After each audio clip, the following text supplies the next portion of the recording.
So this is your boy Mr. G. I'm out and about on the V, and we doing what we gonna do. And I thought I'd hit up another Road to Freedom, my story. So as I go through these roads to freedom, and there is actually an end to this mess, I think. I'm starting to think like Road to Freedom will end at some point when I've kind of gone through my story and understood it for myself. Or maybe at some point it'll just be like where I'm going and not where I came from. So I want to talk about another special car.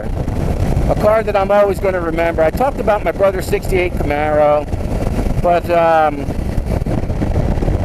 there was another special car to me. Now there's a whole deal with me and driving and what was my first car that I'll get into at a later time because it's kind of a more serious thing. I think that was my buddy that just drove by, didn't even notice me because it's a different plate. That was him. So,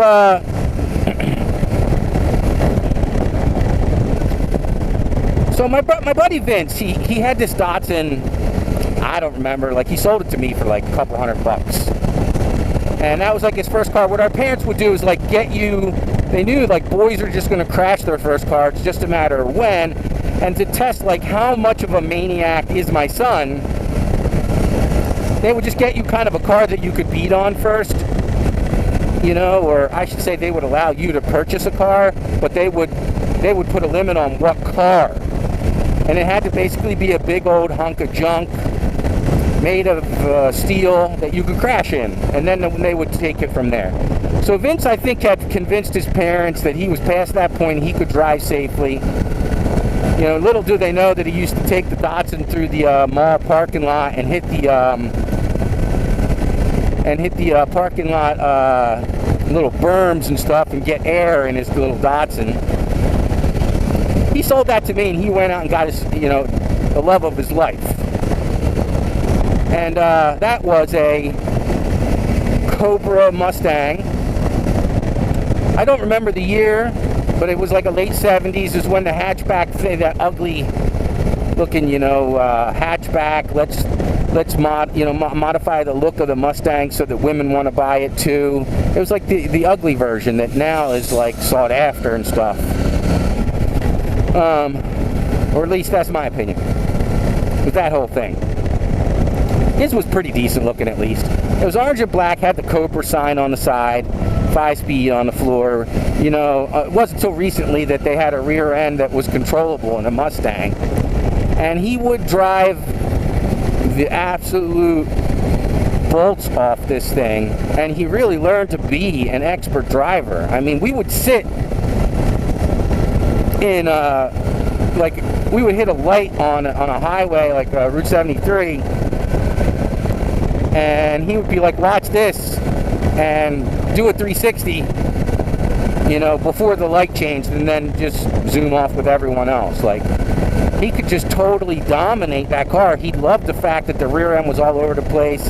There was a point where he was putting cinder blocks in the back of it. I think he was getting a little sick of it. He wanted to try and have more control of it. I think that was just because he liked to race short distances, you know, kind of American style drag strip racing, you know, 0 to 60, like I'll destroy you from this light to the next light kind of thing.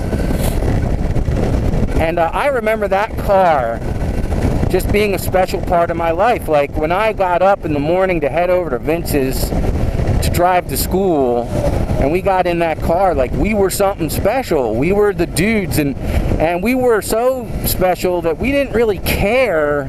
Like if we were getting in that, like your opinion of us just did not matter. Like we were the bomb, and that was just it. And we didn't care if you were an adult or a teen. Your opinion was invalid because we were in that, and we were just driving the stones off of it. And by that I mean Vince was driving the stones off of it, because I never drove his car. But man, he could drive the heck out of that thing. And it's just always a car. You know, I'm not a Mustang fan, so I'm not telling the story like, well, I told a Camaro story, so I got to tell a Mustang. No, it's just that particular Mustang was a big part of Vince's life. I hope the heck he still has it. It's sitting in a garage.